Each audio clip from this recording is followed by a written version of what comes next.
جوانوں یہ آپ کر سکتے ہیں، بوڑھے لوگ، دانشور لوگ، عمر رسیدہ لوگ جن کی عمریں زیادہ ہو گئی وہ تو نہیں کر سکتے، لیکن آپ کے اندر یہ طاقت ہے، آپ آواز بلند کر سکتے ہیں اور آپ اللہ کے جھنڈے کو، اللہ کی شریعت کو اپنی عمل کے ذریعے سے نافذ کر سکتے ہیں۔ تو اس جوانی کی بڑی اہمیت ہے۔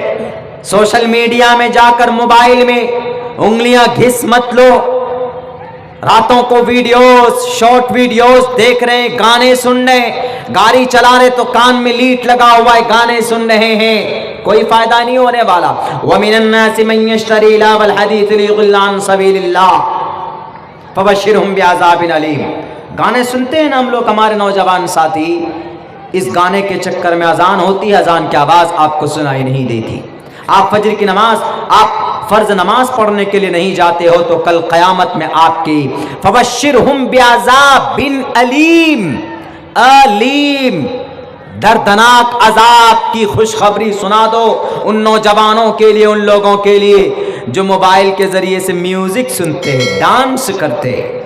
نہیں چھوڑے گا رب۔ اللہ نے آپ کو جوانی دی ہے، جوانی کو پیدا کرو، جوانی بناؤ حضرت علی کے طرح، حضرت عثمان کے طرح، حضرت عمر فاروق کے طرح، امام مالک کے طرح، علامہ ابن قیم کے طرح، امام بخاری کے طرح، ان کے طرح جوانی بناؤ میرے نوجوانوں۔ بہت طبیعت خوش ہوئی میری آج جوان کمیٹی کو دیکھ کر، سارے نوجوان بچے ہیں جو محنت کر رہے ہیں۔ اللہ ان نوجوانوں کو دین کی خدمت کے لیے زیادہ سے زیادہ قبول فرما، ان لوگوں کو۔ ہمارے وہ لوگ ناراض نہ ہو جائیں، بوڑھے لوگ کی تعریف جوانوں کی ہو رہی۔ بھائی میں یہ کہہ رہا ہوں کہ ایک حصہ ہے جوانی کا، 14-15 سال سے لے کر 40 سے 45 سال تک یہ جو حصہ ہے جوانی کا، اس میں کچھ بھی کر سکتے ہیں۔ برف کا پانی ہے تو نہا لیں گے، بوڑھے آدمی کے اوپر برف کا پانی ڈالیے تو خود برف بن جائے گا۔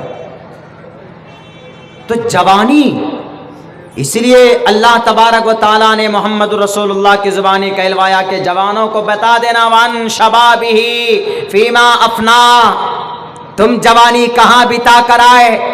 سلمان خان کے فلم دیکھتے دیکھتے، یا شاہ رخ خان کے یا رتک روشن کے ڈانس دیکھتے دیکھتے نہیں، بلکہ آپ کو بخاری شریف پڑھتے پڑھتے، قرآن کریم کا درس دیتے دیتے، احادیث کا درس دیتے دیتے آپ کی زندگی کا کچھ حصہ گزرنا چاہیے تاکہ کل قیامت میں گواہ بن سکے آپ کے لیے میرے نوجوان ساتھیوں۔ بڑی قیمت ہے اس جوانی کی، اچھے کام میں لگا لو۔ میں نہیں کہتا کہ آپ کوئی جوخم بھرا کام کرو کہ چلو لڑائی مار دھار کرنے یا پہاڑ توڑنے، نہیں، پابندی صلاۃ کر لو، نماز کی پابندی کر لو۔